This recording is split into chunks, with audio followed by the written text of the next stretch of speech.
Lorsque vous êtes déshydraté, la pression sanguine diminue de manière significative, ce qui oblige votre cœur à battre plus rapidement pour pouvoir maintenir, encore une fois, la circulation du sang dans le corps. C'est donc important de boire régulièrement pour redonner à notre sang sa consistance normale.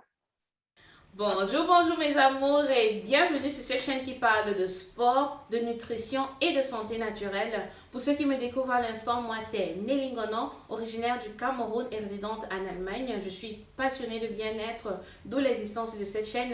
Je suis convaincue que les thématiques que nous abordons ici vont vous permettre non seulement d'être au meilleur de votre forme, mais aussi de prendre votre santé en main.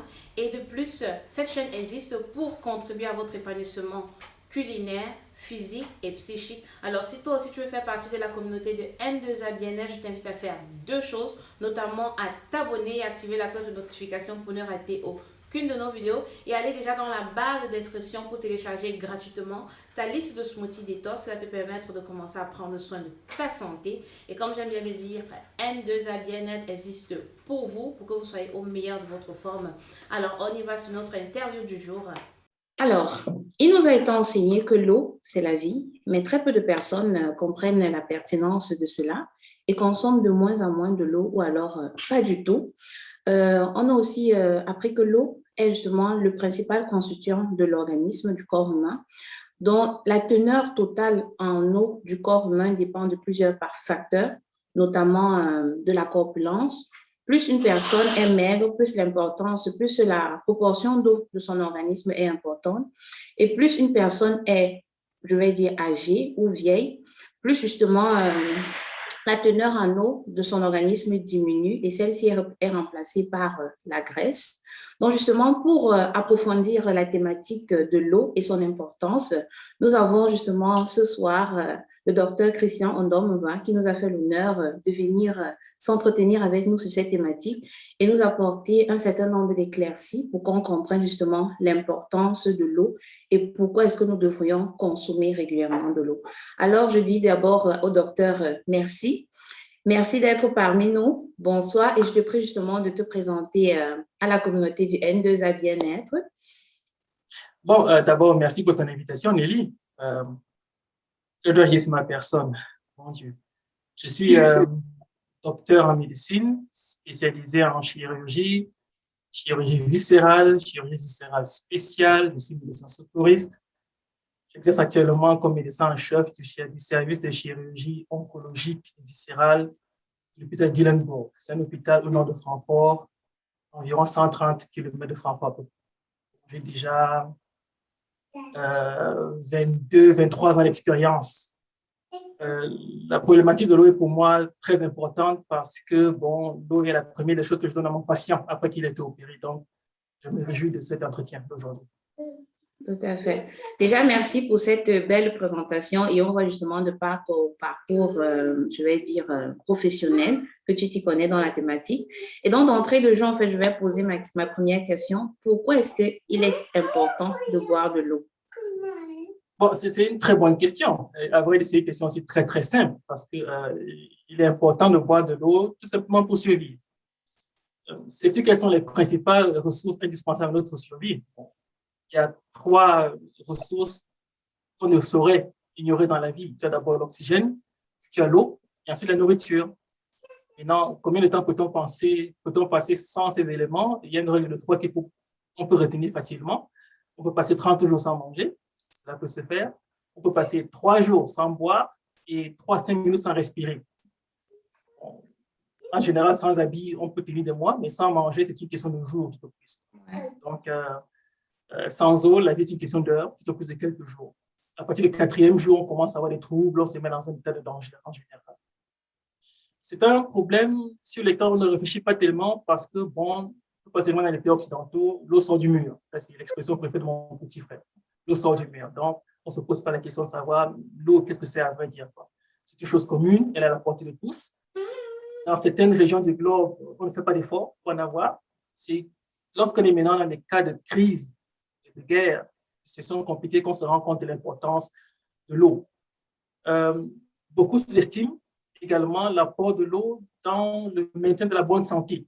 Ils oublient complètement que nous avons tous été des bébés, hein, des petits-enfants. Le bébé, lui, ne se nourrit que de liquide, pas plus si moins.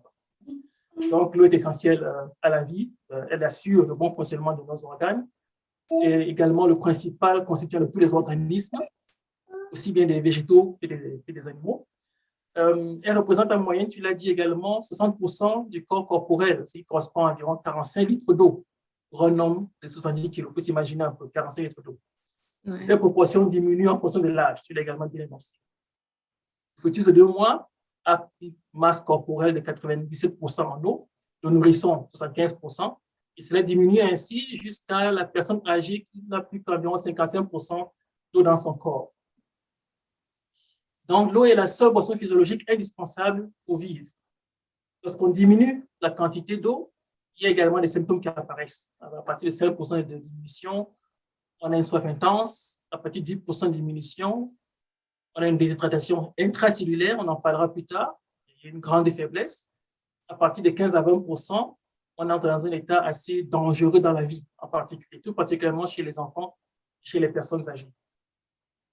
Donc, le besoin en eau vitale est fonction de l'âge, du stress, de l'activité physique, des conditions climatiques, de certaines situations pathologiques, par exemple des cas de fièvre, des cas de diarrhée, des cas de vomissement, et des cas de grossesse. Et quelle que soit la situation, l'apport en eau doit en permanence compenser les pertes. Le corps humain, malheureusement, n'a pas de réserve en eau. On ne peut donc pas vivre longtemps sans boire. Le corps fabrique de l'eau, bien sûr, mais c'est toujours en petite quantité, très petite quantité. C'est ce qu'on appelle de l'eau endogène. Les aliments également sont très importants. Ils fournissent également une grande quantité d'eau, environ 0,7 litres par jour. Et pour combler maintenant ces 2 litres qui restent là, on est obligé de boire de l'eau. C'est ce qui explique l'importance de l'eau dans la vie de l'être humain. D'accord. Déjà, merci pour cette réponse. Justement, comme tu l'as dit aussi dans ton propos, on nous dit justement qu'à la naissance, du moins le corps humain a 80% de masse hydrique, autant pour moi. Et donc, j'aimerais savoir qu'est-ce que cela signifie en fait exactement et pourquoi uniquement à la naissance? La masse hydrique correspond d'abord au volume total de liquide contenu dans le corps. Elle est exprimée sous forme de pourcentage par rapport au poids total. L'eau représente en moyenne 60% du poids corporel chez l'homme adulte et 50 à 55% chez la femme. Cela signifie que pour un homme d'un poids moyen de 70 kg, la teneur en eau représente environ 45 litres d'eau. 45 litres. Cette valeur moyenne varie d'un individu à l'autre, principalement en raison des différences dans la constitution du corps humain. Tandis que la teneur en eau dans la masse maigre est constante chez les mammifères à 73%, la masse maigre, c'est tout particulièrement les muscles. On ne trouve environ que 10% d'eau dans les tissus adipeux, la masse graisseuse. C'est-à-dire la personne grasse croit qu'elle est bien hydratée, mais en vrai, ce n'est pas le cas. C'est le muscle qui fonctionne avec de l'eau. Par conséquent, le pourcentage de masse graisseuse conditionne directement la masse hydrique totale du corps. Ceci explique l'influence de l'âge, du sexe et de la condition physique sur la masse hydrique totale du corps. Les femmes et les personnes âgées ont une masse hydrique totale inférieure car elles ont une masse maigre moins importante. Tout simplement, pour réduire cela, il faut dire que l'homme masculin a un volume en muscles plus élevé que la femme et donc a un volume en eau plus élevé que la femme. À l'inverse, les athlètes ont une masse hydrique totale relativement élevée. La masse hydrique du corps est contrôlée d'une part par la consommation de liquide, stimulée par la soif, très important, et d'autre part par l'excrétion rénale, ça on en parlera plus tard, par l'excrétion rénale de l'eau. À des températures ambiantes modérées et à un niveau d'activité modéré, la masse hydrique reste relativement constante. L'équilibre hydrique du corps, c'est ce qu'on définit comme étant la différence nette entre la somme de la consommation d'eau et de la production endogène d'eau, moins la somme des pertes. Donc, la différence entre ce que tu consommeras et ce que tu vas éjecter comme eau, c'est ce qu'on appelle l'équilibre hydrique. Elle est étroitement contrôlée de façon à réagir face aux variations de consommation et de pertes. Pour maintenir un certain équilibre, ce qu'on appelle l'homéostasie. Chaque jour, notre organisme va éliminer environ 2,5 litres d'eau par la respiration, par les urines, par la sueur, par les selles, par la peau. Et pour que l'organisme continue de fonctionner correctement, il faut maintenant continuellement lui apporter, à travers les aliments et les boissons, une quantité équivalente d'eau à celle qu'il perd. C'est ce qu'on appelle maintenant le maintien de la balance hydrique. Donc, nous avons appris 3 notions très importantes: la masse hydrique, d'un côté, l'équilibre hydrique, deuxièmement, et troisièmement, le maintien de la balance hydrique. Alors, j'espère que vous avez suivi. Donc, il est important justement de maintenir votre masse hydrique en consommant régulièrement de l'eau, du moins consommer en fonction de ce que vous dépensez. Si vous êtes sportif, ou du moins si vous allez la plupart du temps, très souvent au petit coin, il est important justement aussi de récompenser en fait ce que vous dépensez. Mais j'ai une petite question en fait. Pourquoi est-ce que l'homme, sa masse hydrique est plus élevée que la femme? À quoi est-ce que c'est dû par rapport à la morphologie masculine? Oui, ce n'est qu'un simple petit problème physiologique, c'est-à-dire l'homme masculin, l'être humain masculin, a un volume musculaire plus élevé que la femme. D'accord. Et le muscle est justement cet organe qui contient le plus d'eau. C'est pourquoi les personnes qui sont, je vais dire, qui sont en surpoids, elles sont moins hydratées en fait. Elles sont moins hydratées. Et si tu remarquerais, elles boivent aussi moins. Elles boivent aussi moins. Et c'est pourquoi aussi, justement, elles n'arrivent pas à perdre du poids, parce que je pense que la consommation aussi d'eau joue un rôle très important justement dans le processus de perte de poids. Exactement. Par contre, le sportif, celui qui fait du sport, tu en fais aussi, tu remarqueras qu'il a un grand besoin d'eau. Puisqu'il consomme énormément d'eau, il faut qu'il compense cela en permanence. Tout à fait. Donc, voilà. Alors, je vais passer à ma seconde question, justement. Pourquoi est-ce que le contenu en eau de notre organisme diminue-t-il avec le temps, avec l'âge? Puisque là, on sait à la naissance, on a 80%, et je pense quand on atteint peut-être 65 ans, ça diminue. Oui. C'est dû, en fait. Ça aussi, ça a quelque chose à voir avec l'évolution physiologique de l'être humain en général. Avec l'âge, la composition corporelle se modifie. La densité osseuse diminue davantage chez les femmes. Oui. La masse grasse augmente. C'est-à-dire, cela est dû également au fait qu'on bouge un peu moins avec l'âge. Et donc, les muscles se transforment malheureusement en graisse avec le temps. Donc, la masse augmente de 1,5 à 1,7% tous les 10 ans, qui se multiplie par 2 entre 20 et 85 ans. La masse maigre ou bien musculaire diminue surtout à partir de 40 ans chez les hommes et 50 ans chez les femmes. On compte en moyenne une perte d'environ 1,5 kg de masse musculaire par décade, ce qui représente une diminution de 15% entre 35 et 85 ans. Cela conduit à la diminution de la force musculaire, un état de dénutrition et parfois même à des pertes d'autonomie. On regarde ça, on constate ça chez les personnes âgées, elles perdent de plus en plus la faculté de pouvoir se mouvoir, de se servir tout seul. La réduction de la masse de protéines musculaires entraîne également la perte de l'eau. Encore une fois, le muscle est cet organisme qui contient l'eau, qui retient l'eau. Oui. C'est pourquoi la quantité d'eau contenue dans le corps n'est plus que de 45 à 70% à peu près à des âges assez élevés. Elle représente 76% chez les nourrissons, 62% chez les personnes de 25 ans à peu près. D'autre part, les personnes âgées ont une capacité limitée et ont de grands problèmes à maîtriser leur balance hydrique. La perception de la soif change avec l'âge. On voit ça très fréquemment dans mon domaine tout particulièrement. Les personnes âgées n'éprouvent pas le besoin de boire, ce qui n'est pas le cas, par exemple, chez le nourrisson, qui lui, en permanence, a soif. En outre, lorsqu'on leur propose de l'eau, ils en consomment bien moins que les jeunes. L'autre phénomène aggravant est celui du vieillissement et de l'altération des organes tels que les reins, le cœur. Ces modifications sont amplifiées par l'apparition de pathologies liées à l'âge, l'hypertension artérielle, les affections cardiaques, les affections vasculaires. De ce fait, le sujet âgé, bien qu'en étant en bonne santé, parce qu'il faut toujours relativiser les méthodes de santé d'un patient, a moins de réserves d'eau que le sujet jeune. C'est un phénomène naturel de vieillissement et de dégradation des organes en général. D'accord. Déjà, comme chez cette chaîne, en fait, on parle de sport et nous sommes des sportifs, en fait. Comment est-ce qu'on peut justement s'organiser pour justement maintenir cet équilibre-là? Vu que chez les femmes, la plupart du temps, elles ont ce problème-là, elles n'ont pas un métabolisme assez élevé. Et donc, ce qui fait que je pense masse hydrique se transforme plus en graisse. Si je m'exprime bien, la plupart du temps, les femmes ont du mal à perdre je vais dire rapidement le poids en fait.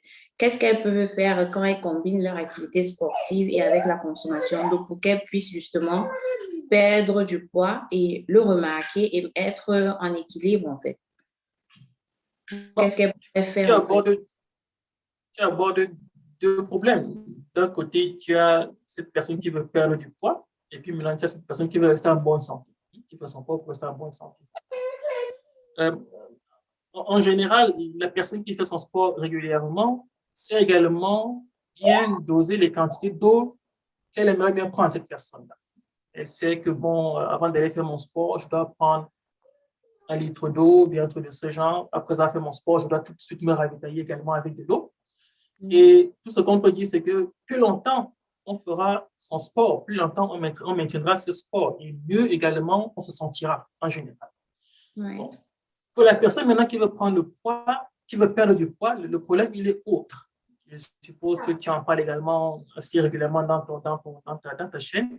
Il faut supprimer le surplus de calories, tout ce qui apporte trop de calories inutiles, tout ce qui apporte les mauvais sucres, il faut les enlever et de préférence les remplacer en effet par de l'eau, parce que l'eau accélère justement le système de fonctionnement de l'organisme. L'eau nettoie le tube digestif, l'eau nettoie le cœur, l'eau nettoie les poumons, donc il faut plutôt consommer plus d'eau et laisser tomber tout ce qui est sucré, ce qui est bien entendu un très grand défi dans le contexte dans lequel nous vivons actuellement. Tout à fait. Je me souviens de cela environ 1 mois. J'avais justement fait 2 semaines journée détox et perte du poids. Et l'objectif, en fait, c'était justement d'inculquer une nouvelle routine, en fait, aux gens et de boire 2 verres d'eau tiède. Ça pourrait être 2 verres d'eau tiède ou alors 2 verres d'eau tout simplement, chaque matin. Et je pense que beaucoup, en fait, se sont dit, mais pourquoi est-ce que je devrais boire de l'eau, 2 verres d'eau le matin? L'objectif, justement, c'était ça pour détoxifier en quelque sorte les intestins, l'organisme et faciliter justement le transit pour que quand on fait notre activité sportive, on puisse aussi par là perdre de manière accélérée en quelque sorte le poids tout en faisant aussi attention à notre alimentation parce que je mets justement un accent aussi sur l'alimentation qui est très important et qui joue un rôle important justement dans le processus de perte de poids. Beaucoup de gens ils se sont demandé, oui, 2 verres d'eau tiède, bon, est-ce qu'il faille le faire? Est-ce que c'est nécessaire? Bon, je ne sais pas si tu peux confirmer justement cette théorie ou du moins ce mécanisme-là que je voulais mettre en place. Du moins, cette nouvelle habitude-là que je voulais redire. Chaque matin, il est important de boire 2 verres d'eau tiède à jeun, justement pour faciliter, de telle sorte que quand tous les aliments qu'on aura à consommer, ce serait facile pour nous, en fait, de les digérer en quelque sorte. Bon, disons, tu exiges de tes femmes, appelons-les ainsi, une grande discipline. Ben, c'est important, à la perte du poids, il faut être discipliné. Hein? Exactement. Ça demande de la discipline. Voilà. Mais l'idée est très bonne, dans la mesure où, en buvant 1 à 2 verres d'eau le matin, on stoppe d'abord la sensation de famine qui se crée en nous. Très important, très important. C'est-à-dire l'eau dans le ventre stoppe d'abord la sensation de famine. À partir de là, bien entendu, étant donné qu'on n'aura pas pris de sucre, mais plutôt de l'eau, quelque chose qui n'a pas d'énergie, on sera amené à perdre du poids. Mais ça demande bien entendu beaucoup de discipline, parce qu'il est plus facile de prendre une glace dans le frigidaire, ou bien un coca très sucré, un Fanta bien sucré, que de dire, bon, je bois de l'eau, et en plus, ça de l'eau tiède, parce que l'eau tiède n'a pas tellement de bon goût. Il faut peut-être la prendre fraîche, voilà, pour que ça rafraîchisse un peu plus le corps. Ça demande beaucoup de discipline, mais c'est en effet un très bon moyen, un très bon chemin pour amener les gens à maigrir. En effet, ça c'est dans la mesure où le matin, en remplissant son ventre d'eau, on perd la sensation de faim et on oublie un repas. On oublie un repas. Au lieu de manger 3 fois par jour, brusquement, on se rend compte à un moment donné que, ben, tiens, le petit déjeuner, je laisse tomber en buvant de l'eau. Ce qui est une bonne chose, une très bonne chose. D'accord. J'en profite en fait déjà pour dire à ma communauté, pour ceux qui aimeraient justement suivre à nouveau ce challenge, en fait, c'est disponible sur ma chaîne directement. Et la liste de Smoothie Detox, vous pouvez la trouver directement sur la barre de description. Vous pouvez la télécharger gratuitement. Donc, n'hésitez pas à suivre ce mécanisme-là, que cette discipline-là que j'ai essayé de vous inculquer, qui est non seulement nécessaire pour votre bien-être, mais aussi pour votre santé. Alors, on va continuer. En fait, je vais te demander par la suite quels sont les fonctionnements de l'eau dans l'organisme. Oh, les fonctions de l'eau dans l'organisme. Ah là, disons Les que fonctions de l'eau, autant pour moi. l'eau, c'est l'instrument le plus important, le plus important du corps humain. C'est s'il y a de nombreuses fonctions dans le corps. L'eau entre, par exemple, dans la fabrication des cellules et des liquides corporels. L'eau a un rôle hydratant. C'est le rôle principal d'ailleurs de l'eau, d'hydrater les tissus de l'organisme. L'eau permet de maintenir le volume de sang dans le corps. Je suppose qu'un jour, tu vas aborder le thème de l'AVC, de l'opathie, des choses de ce genre-là. Ça viendra aussi. Le sang permet de véhiculer l'oxygène nécessaire aux muscles et au cerveau pour absorber les nutriments et produire l'énergie dont ils ont besoin pour fonctionner. Les cellules et les organismes absorbent de l'oxygène par l'intermédiaire du sang et rejettent ensuite du gaz carbonique par la respiration. C'est pourquoi il est essentiel de maintenir un volume de sang suffisant pour transporter l'oxygène nécessaire à l'organisme. Comme le sang se compose de plasma à 55% et que le plasma lui également se compose à 90% d'eau, donc l'eau représente près de 50% de notre sang. L'eau permet également d'éliminer les déchets de l'urine, pas l'urine. Ça aussi, c'est un rôle extrêmement important de l'eau. L'urine contient 95% d'eau. La fonction de l'urine, c'est par l'intermédiaire des reins d'éliminer les déchets métaboliques et toxiques de l'organisme. Ça peut être les résidus médicamenteux, ça peut être les aliments non absorbés, tout en conservant les sels minéraux essentiels à notre santé. Le rein, c'est un organisme extrêmement important pour l'équilibre des sels dans le corps humain. L'eau élimine une grande partie des déchets métaboliques dans les urines. Le sang passe en permanence dans les reins, il est filtré. La grande partie de l'eau est réabsorbée, retournant ainsi dans le circuit général, mais une petite quantité entraîne les éléments qui ont été éliminés. Ce sont les urines. Aussi, pour assurer le bon fonctionnement de notre système rénal, il est essentiel de boire suffisamment de manière à renouveler régulièrement l'urine contenue dans notre corps. Ouais. L'eau permet également de réguler la température du corps. Ça, toi, sportif, tu le sais, quand tu cours beaucoup, tu transpires. Cette transpiration-là a un rôle bien précis. Donc, essentiellement, elle est essentielle au contrôle de la température corporelle par le biais de la transpiration et pourra ainsi, par exemple, faire diminuer la fièvre en cas de maladie. Donc, la transpiration n'est pas quelque chose de mauvais quand un enfant a la fièvre, au contraire. La température corporelle du corps se situe entre 36 degrés et 37,8 degrés. Au-delà, l'organisme met en place un système de régulation thermique par l'intermédiaire de la transpiration. La fièvre, l'exercice physique, l'exposition à la chaleur, au soleil, font naturellement monter la température du corps. Et la transpiration permet de se rafraîchir, de ramener la température normale. Donc, contribue à la régulation thermique. Quand la température du corps s'élève, la transpiration la rafraîchit. Ça permet également de maintenir le niveau de salive. On ne pense pas. Pourtant, c'est bel et bien ainsi. La salive est composée à 90% d'eau et permet de faciliter l'absorption, le transport et la digestion des aliments ingérés. La salive favorise l'absorption des aliments en vue de leur digestion. C'est pourquoi il est important également de conserver un volume suffisant de salive dans la bouche pour lui permettre d'assurer cette fonction. Ça, nous le savons tous, lorsqu'on a excessivement soif, on a une bouche qui est pâteuse. Quand tu te mets à manger à ce moment, qu'importe ce que tu mangeras, tu auras des problèmes pour l'avaler. Et pour ces gens qui sont vraiment accros à leur peau, également, il faut savoir, l'eau permet de garder les peaux belles. C'est ainsi. La qualité de la peau n'a pas d'incidence directe sur notre vie. Que je sois blessé, que j'ai une peau avec des tatouages partout, ça ne joue pas un grand rôle. Mais cette barrière protectrice ne doit pas pour autant être négligée, car une peau mal soignée résiste moins aux agressions extérieures, se dessèche, et vieillit plus vite. La peau est tout de même l'organe le plus volumineux de notre corps et il se compose également d'eau à 80%. Donc, tu vois que tout ce que je vais te dire, tous les organes que je vais énoncer, toutes les pathologies que je vais énoncer, l'eau joue là-dedans un rôle très important. Donc, s'hydrater régulièrement favorise le renouvellement cellulaire, rend la peau souple et douce et renforce son pouvoir protecteur. Continue. La composition des articulations et des organes. On participe à la lubrification des articulations par ce qu'on appelle la synovie et les organes du système digestif, par le mucus et la salive. On joue un rôle également de milieu réactionnel de solvants et de réactifs. L'eau dissout et véhicule toutes les substances en les transportant à l'intérieur et à l'extérieur de chaque cellule et d'une cellule à l'autre. Toutes les réactions cellulaires ont besoin d'eau car elle fournit l'atome d'hydrogène qui leur est nécessaire. Donc, l'eau est bel et bien la composante primaire de tous les organes du corps humain, que ce soit la peau, que ce soit les yeux, que ce soit les os, les articulations, le tube digestif. Rien ne se fait sans eau. Tout à fait. Merci déjà pour cette précision. Et j'aimerais rebondir en fait sur la peau parce qu'il y a beaucoup de femmes qui nous suivent ici et qui sont des accros en fait d'avoir une belle peau, une peau rajeunie, une peau éclatante en fait.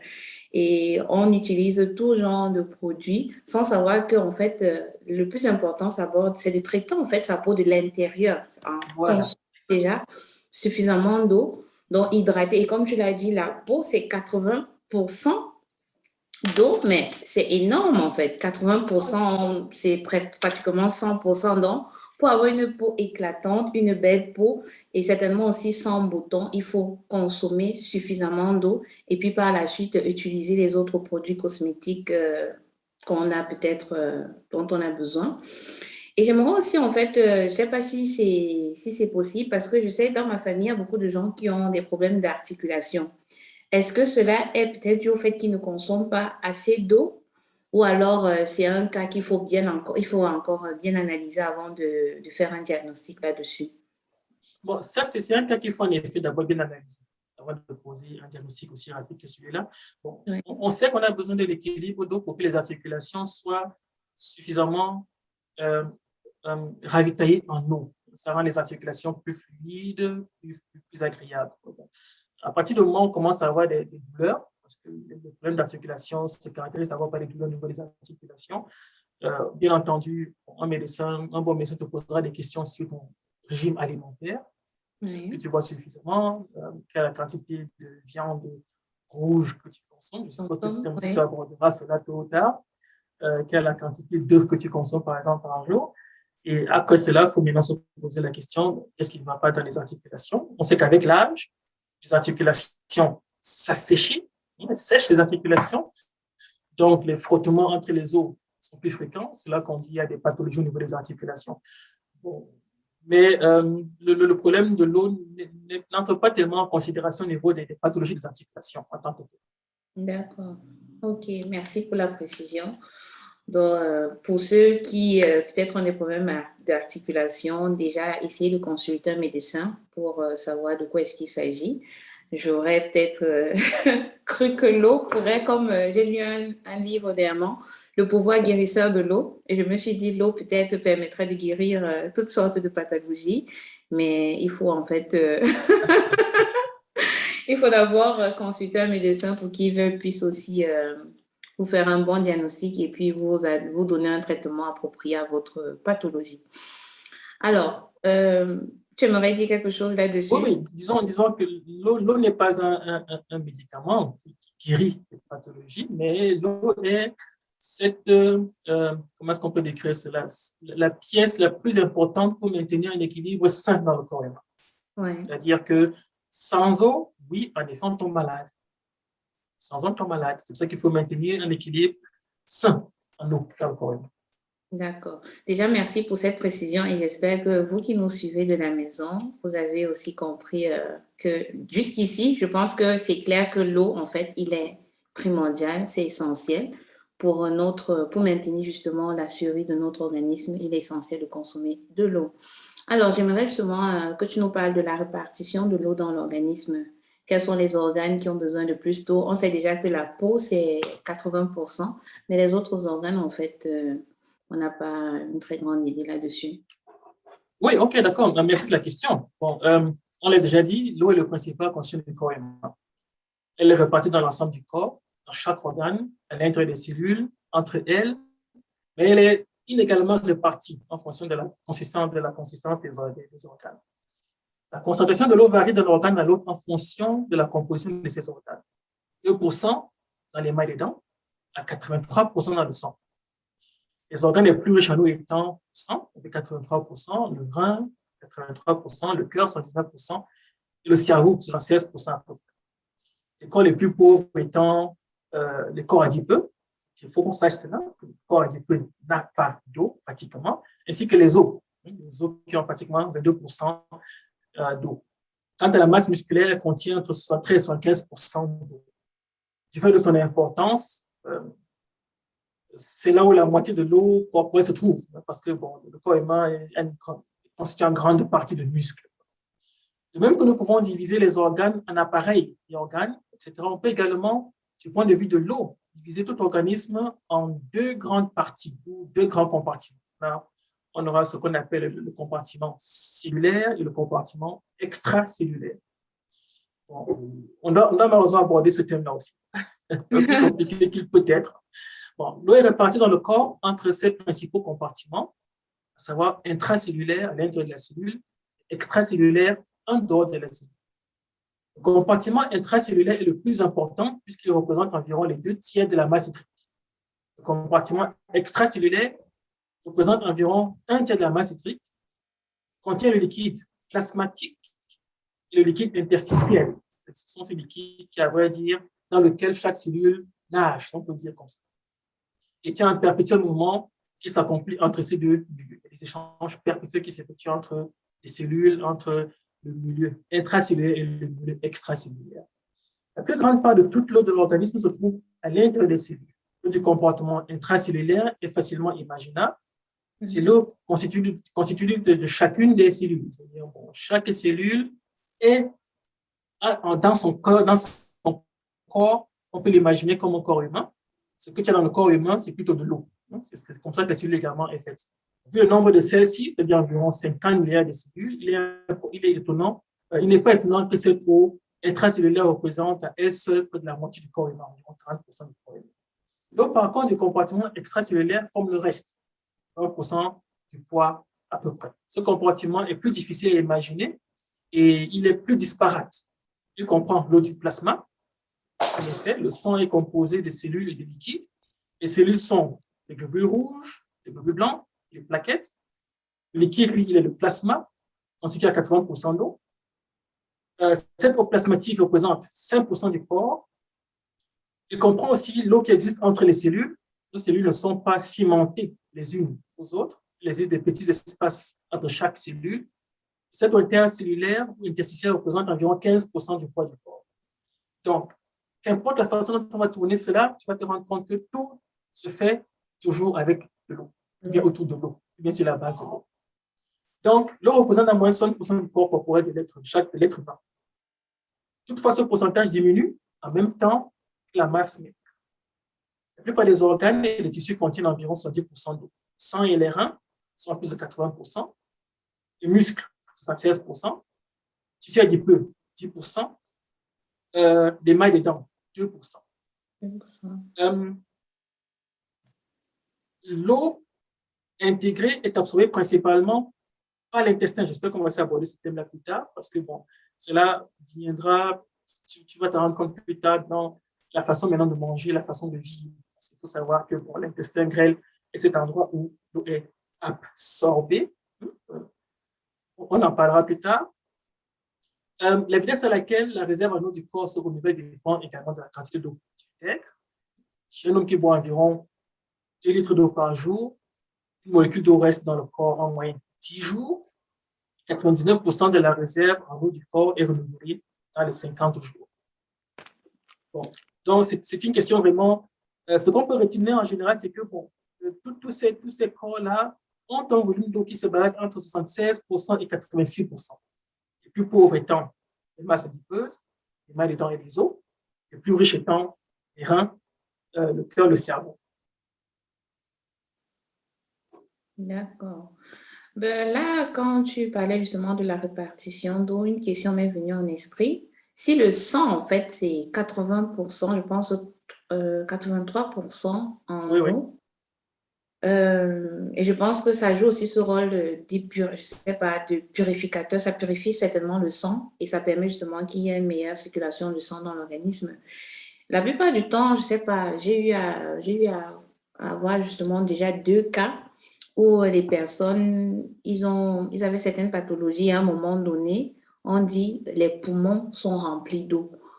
À quoi est-ce que c'est dû? C'est parce que le sang ne circule plus et le sang là se transforme en eau ou alors comment est-ce que ça se passe dans l'organisme pour que les poumons, qui en principe reçoivent le sang en quelque sorte, se retrouvent à être remplis d'eau?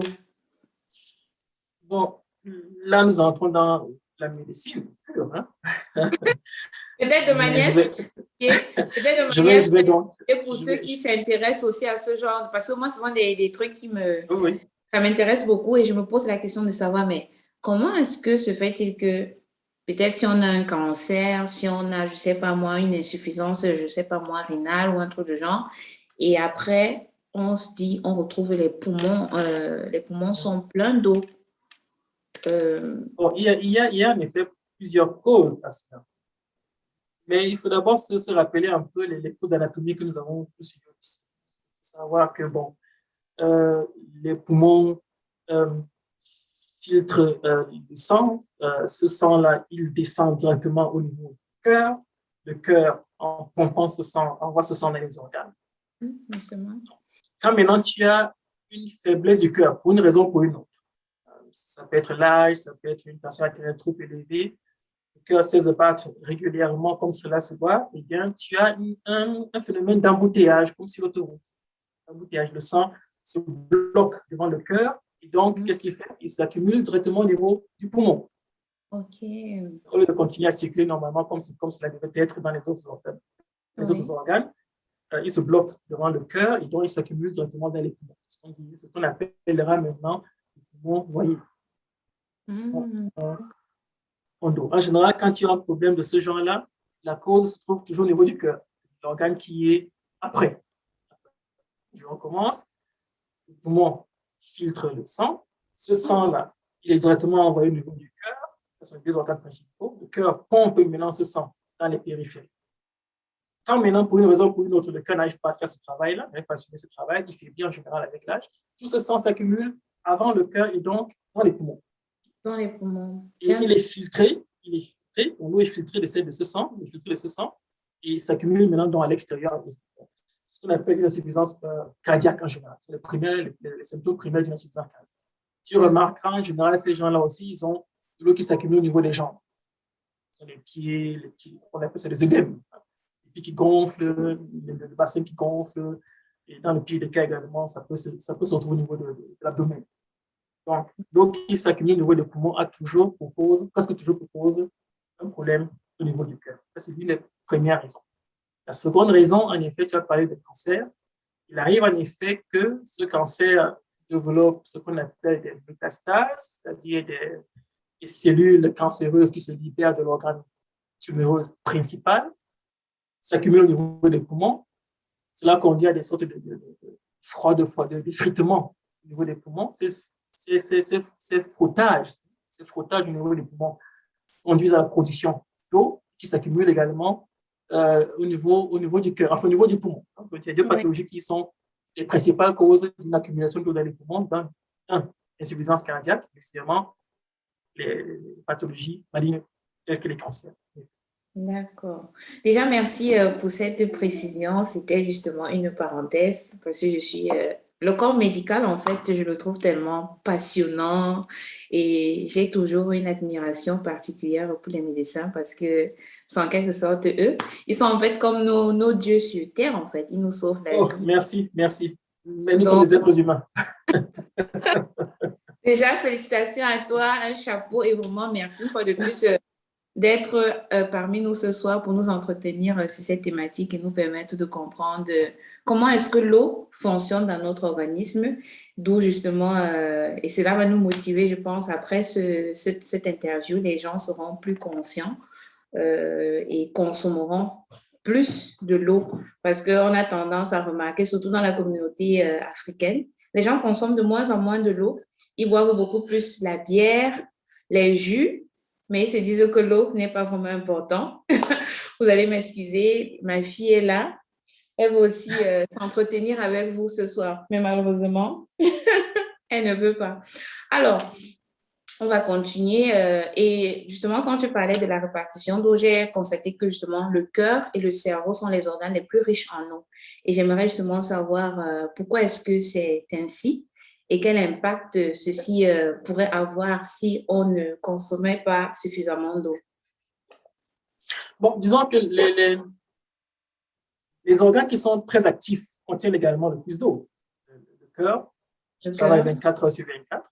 Oui. On peut le sang, il l'envoie dans tous les organes. Le sang lui-même, les poumons, qui servent à respirer l'oxygène, le cerveau, qui est constamment actif, ce sont les organes qui, en effet, contiennent le plus d'eau. Par contre, les os renferment beaucoup moins d'eau.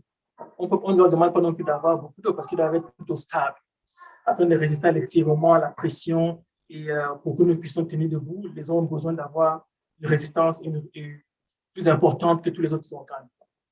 On ne le répétera jamais assez, mais il est indispensable de bien s'hydrater pour rester en bonne santé. Depuis plusieurs années déjà, il a été prouvé qu'une bonne hydratation avait une influence positive sur le fonctionnement du cœur et limitait également les risques cardiovasculaires. Prenons par exemple le cas du cœur illustré. Notre cœur contient à moins de 67% d'eau et notre sang 95%. Un léger manque d'eau, en cas de forte chaleur ou alors lors d'une activité sportive par exemple, provoquera une accélération du rythme cardiaque. Ça, tu le sais, quand tu fais beaucoup de sport. Et puis également une chute de la tension artérielle. La pompe qu'est notre cœur irriguera donc plus correctement tous nos organes. On remarquera ainsi que les risques de survenue d'un infarctus cardiaque sont 2 fois plus élevés chez les personnes s'hydratant peu. Pour comprendre cette relation de cause et effet, il est important de connaître l'origine des maladies cardiovasculaires. La thrombose, ce qu'on appelle les caillots de sang qui obstruent un vaisseau, et alors l'infarctus du myocarde, c'est-à-dire les infarctus du cœur, 2 maladies du cœur les plus courantes, ont pour principale origine un excès de viscosité du sang. La viscosité, c'est l'effet comment est-ce que je vais te traduire cela? À quel point est-ce que quelque chose est fluide? Oui. À quel point est-ce que c'est fluide? En effet, le cœur est une pompe qui recueille notre sang dépourvu d'oxygène et qui le réinjecte dans les poumons. On en a parlé tout à l'heure, afin qu'il se recharge d'oxygène avant de rejoindre les autres organes. En cas de déshydratation, le sang est plus visqueux et plus pâteux. Et le cœur doit fournir un travail plus important pour pomper le sang. Ceci peut entraîner une fatigue, ou alors un dysfonctionnement au niveau du cœur et l'apparition de maladies cardiovasculaires. Lorsque vous êtes déshydraté, la pression sanguine diminue de manière significative, ce qui oblige votre cœur à battre plus rapidement pour pouvoir maintenir encore une fois la circulation du sang dans le corps. C'est donc important de boire régulièrement pour redonner à notre sang sa consistance normale. Après ingestion de l'eau, celle-ci est absorbée par les intestins puis rejoint la circulation sanguine. L'eau se mélange alors au sang et dilue les facteurs de coagulation. Avec un sang moins visqueux, les risques cardiovasculaires sont également plus limités. Donc, il ne faut pas hésiter à boire tout au long de la journée pour protéger votre cœur. Prenons maintenant le cas du cerveau. Ça, c'est un thème très intéressant. Si tu vas t'en rendre compte. Notre tête pensante baigne dans de l'eau, plus précisément dans le liquide céphalorachidien composé à 85% d'eau. Ce liquide permet d'une part d'apporter les éléments nutritifs nécessaires au bon fonctionnement du cerveau, d'autre part d'éliminer les substances toxiques générées par l'activité de nos neurones. Le cerveau également produit des substances toxiques. Une faible déshydratation affectera rapidement ce processus et les effets se feront sentir très rapidement. Ce seront par exemple les maux de tête, diminution de la concentration, réduction de la mémoire, à court terme. Ça, là, ce sont des choses qu'on voit déjà avec les hydratations quand on a un manque d'eau de 1% dans le corps. Je te prendrai plus précisément le cas des enfants. C'est là qu'on se rend compte. Quand un enfant ne boit pas suffisamment d'eau, il est bien faible, il a mauvaise humeur, il est irritable, et cela se voit. Tu vois les lèvres qui sont toutes sèches. Et bon, on se rend compte rapidement qu'à ce moment, il faut faire quelque chose. Oui. Et ce même phénomène également, on le retrouve chez les personnes âgées. Moi qui opère régulièrement, je suis confronté à des gens d'un âge très avancé. Lorsque ces gens ne boivent pas régulièrement, ils sont bien et bien lents dans la réflexion. La tension artérielle est plus faible, ils ont mauvaise humeur et très rapidement, on tombe dans un cercle une sorte de circuit vicieux. Dans la maison, on dira que bon, cette personne-ci, elle est déjà un peu vivante, alors que non, elle ne l'est pas. Elle a tout juste très peu d'eau dans le corps humain. Bref, on se transforme très rapidement en une personne faible, fatiguée, impatiente, parfois avec un esprit lent. Il y a un cœur qui bat à 100 000 à l'heure lorsqu'on n'a pas assez d'eau dans le corps. Donc, buvez de l'eau pour maintenir votre cerveau éveillé et en bonne santé. D'accord. Merci une fois de plus pour cette précision et j'invite en fait tous ceux qui nous suivent, je pense que la plupart, les gens qui me suivent le plus, ils sont entre 40 et 50 ans par là. Je pense il est vraiment important de boire, on ne le dira jamais suffisamment assez, buvez régulièrement de l'eau et surtout justement pour nos parents ou même nos grands-parents, ils ont atteint un âge où justement, plus les cellules vieillissent, plus la masse hydrique en fait diminue. Et donc, s'ils n'essayent pas de consommer de l'eau en fait pour maintenir cet équilibre, on va justement avoir des situations pareilles où ils ont la plupart du temps des maux de tête, on a l'impression qu'ils font la démence, ils sont plus lents, enfin, ils ont en fait tout genre, donc ils sont justement plus exposés à ces problèmes-là, des problèmes de cœur, le cerveau qui lâche. On se dit, mais de quoi est-ce qu'il parle alors que c'est peut-être seulement dû au manque d'eau. Et comme chez nous en Afrique, on vit dans un monde de superstition. On va commencer à dire que la sorcellerie s'est montée, s'est descendue, alors que peut-être ce n'est que ce manque d'eau, en fait, dont la personne a besoin. Et la précision, en fait, chez les enfants, je pense que c'est très important. Ça, moi, je ne savais pas que quand un enfant manque d'eau, il est facilement irritable, il est impatient. Je pense que pour toutes les mamans qui suivent cette chaîne, voilà une indication aussi. Si vos enfants sont peut-être impatients, facilement irritables, essayez d'observer. Et puis, si les lèvres aussi sont sèches, pensez peut-être à leur donner un verre d'eau ou du moins à veiller à ce qu'ils consomment plus d'eau. Ça, c'est vraiment important. On a tendance à négliger, à banaliser un certain nombre de choses, mais c'est quand la situation est grave, c'est là qu'on se dit, ah, il faut qu'on fasse quelque chose. Donc, évitons d'arriver aux situations graves parce que là, on va devoir dépenser encore plus alors qu'on aurait pu en amont déjà résoudre cette problématique-là. Donc déjà, merci une fois de plus pour cette précision. L'eau, il est essentiel non seulement pour tout l'organisme, mais encore plus pour le bon fonctionnement du cœur, mais aussi du cerveau. Donc, n'hésitez pas à consommer de l'eau.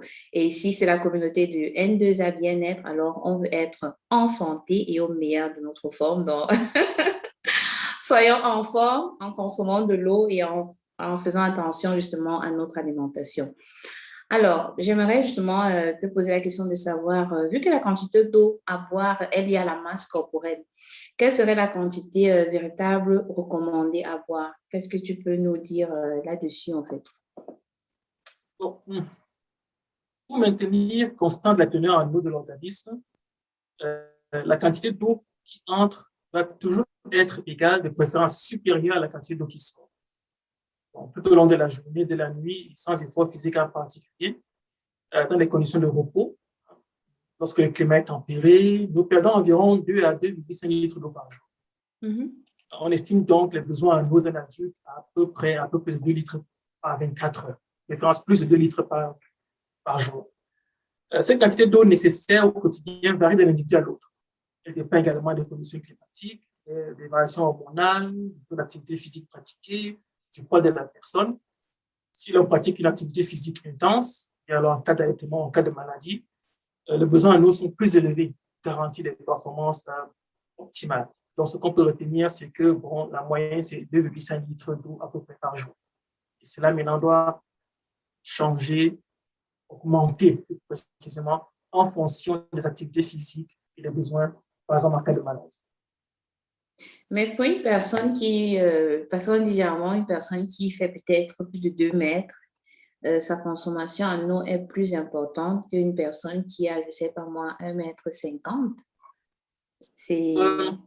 Je ne sais pas si c'est pas tellement en fonction de la taille. C'est pas tellement en fonction de la taille, c'est plutôt en fonction des organes qui sont dans le corps. Hein? C'est-à-dire que quelqu'un qui sera très actif, faire du sport intensément, il aura nécessairement besoin d'un peu plus d'eau, qu'il ait 1,50 m ou bien 2 mètres.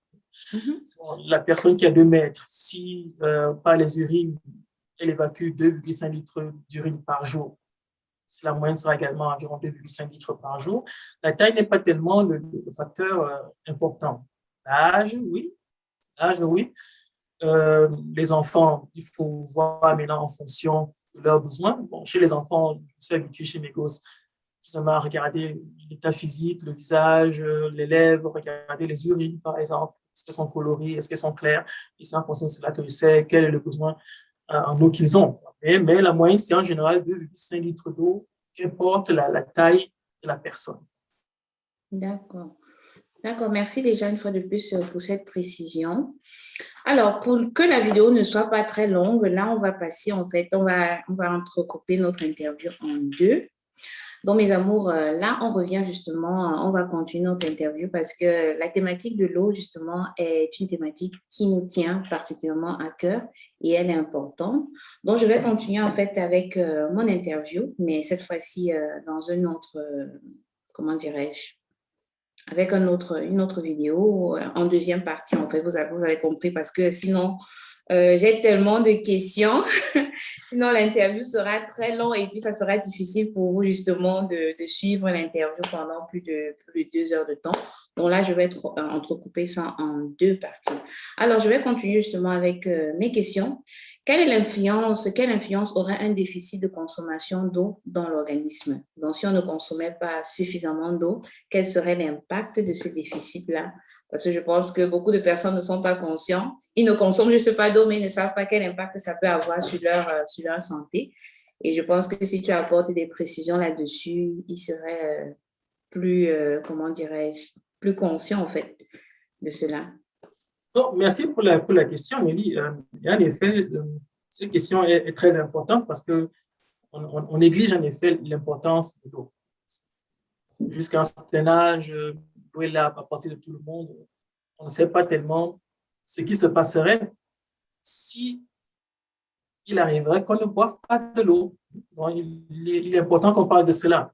Bon, un déficit d'eau corporelle peut avoir d'importantes répercussions sur la santé, allant d'un léger état de fatigue, ça c'est ce que je vois très régulièrement, tout particulièrement en été, chez les vieilles personnes, ou alors une dégradation d'humeur, ça c'est chez les enfants par contre, qui sont très irritables, ou alors des problèmes de vomissement, de crampes et de coordination. Tu le sais, quand tu fais beaucoup de sport par exemple, que tu n'as pas la possibilité de pouvoir te régénérer en eau, tu développes des crampes très rapidement. Tout à fait. Donc, une consommation insuffisante d'eau entraîne une déshydratation. Une perte de l'eau de 1 à 2% du poids corporel signifie déjà que l'organisme est déshydraté. La déshydratation veut dire qu'on perd de l'eau. Et cela est également quantifié en fonction de la quantité d'eau que l'on perd. Si la perte d'eau atteint 15 à 20% du poids corporel, la déshydratation est alors jugée préoccupante, faisant des graves risques pour la santé. C'est pourquoi il est essentiel de surveiller les nourrissons en cas de diarrhée et de les hydrater régulièrement.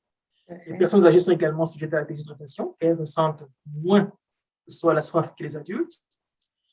Quand la déshydratation est à 1%, elle n'a pas d'effet, ou alors très peu d'effet. Si elle atteint 2% du corps, on commence à avoir la sensation de la soif. Si elle a 3%, on a une soif intense. Il y a des risques de diminution des fonctions cognitives, c'est-à-dire que la vigilance, la lucidité, c'est là que tu vois que les vieilles personnes deviennent très lentes dans la façon de réfléchir, de se comporter. Si elles dépassent 5%, on commence à développer des difficultés de concentration, des maux de tête, des diminutions de la performance de 20%. Chez les sportifs, quand un sportif ne boit pas, il faudra essayer un jour. Enfin, je n'aimerais pas que tu essaies cela un jour, mais il faudra le voir, tu vas te rendre compte que brusquement, tes performances ne sont plus les mêmes. Oui, tout à fait. Et si le déficit atteint 5 ou 6%, il y a déjà danger de vie. Quand on atteint 10%, on peut se retrouver dans un coma et puis ensuite s'ensuit la mort. Donc, et ce ne sont pas des grandes valeurs. Hein. Ces 10%, ce n'est pas grand-chose.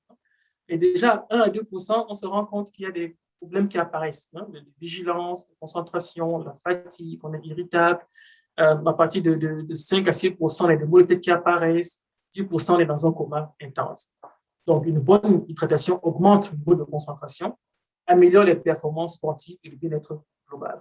Donc, buvez et maintenez ces rythmes-là constants dans le corps. Tout à fait. Et comme on est sur la thématique de l'eau, je vous dis déjà pause à la vôtre. Donc, on fait une petite J'en fais pause. autant.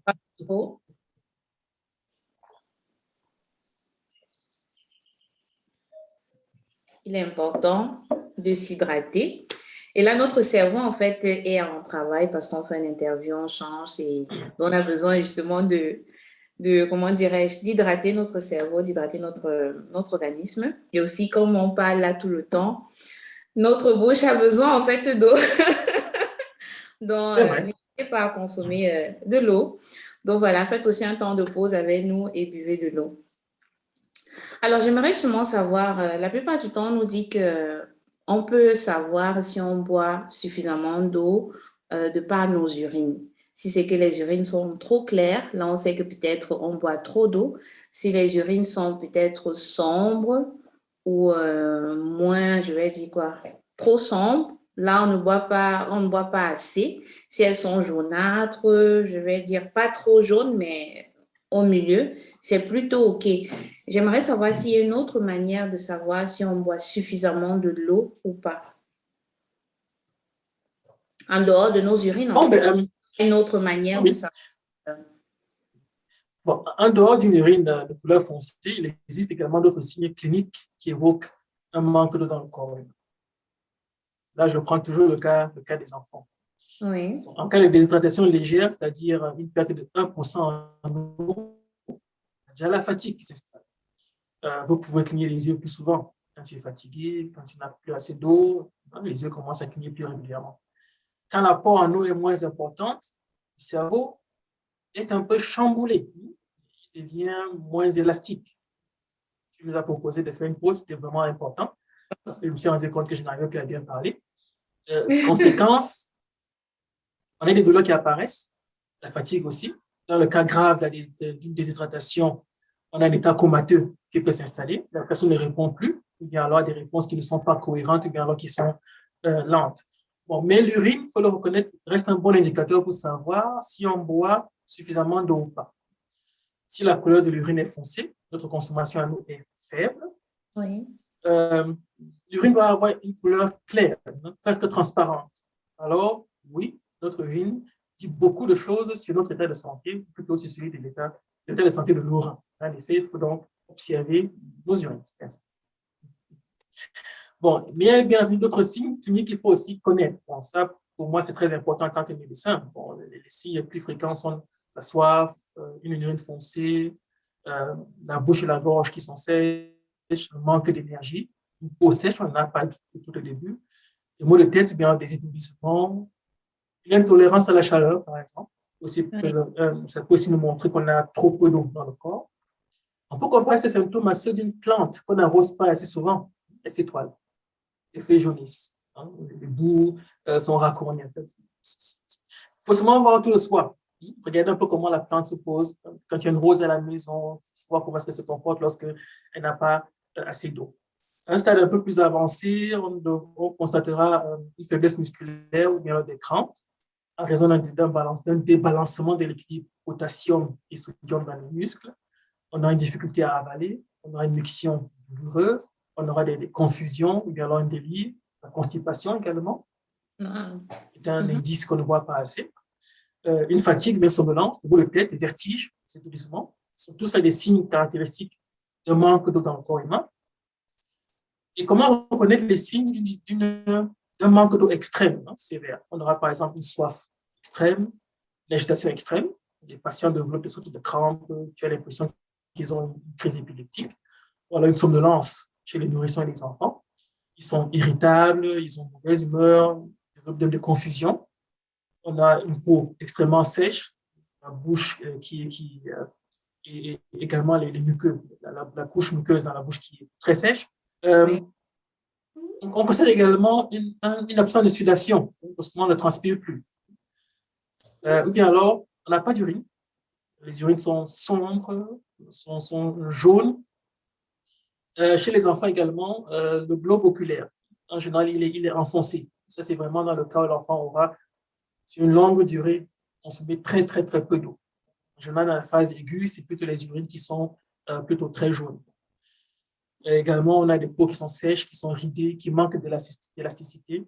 On a les fontanelles enfoncées chez les nourrissons, la tension artérielle qui est basse, le rythme cardiaque qui est très élevé, la respiration qui est rapide. Le cœur et les poumons essaient de compenser ce manque d'eau en accélérant leur travail. Dans les cas les plus sérieux, on a des délits et des pertes de connaissance. Donc, il y a vraiment beaucoup de signes cliniques, mais qui sont tous en général, qui apparaissent tous en général dans des stades très avancés. Très avancés.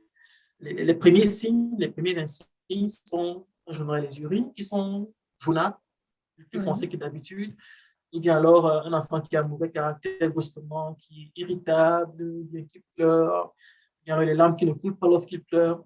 Et chez les personnes âgées, ils sont plus lents en général. Ils sont plus lents. D'accord. Merci pour ces réponses. J'espère que vous qui nous suivez, vous avez pris note de cela et vous serez aussi à même, depuis la maison, justement, de contrôler en fait votre consommation en eau.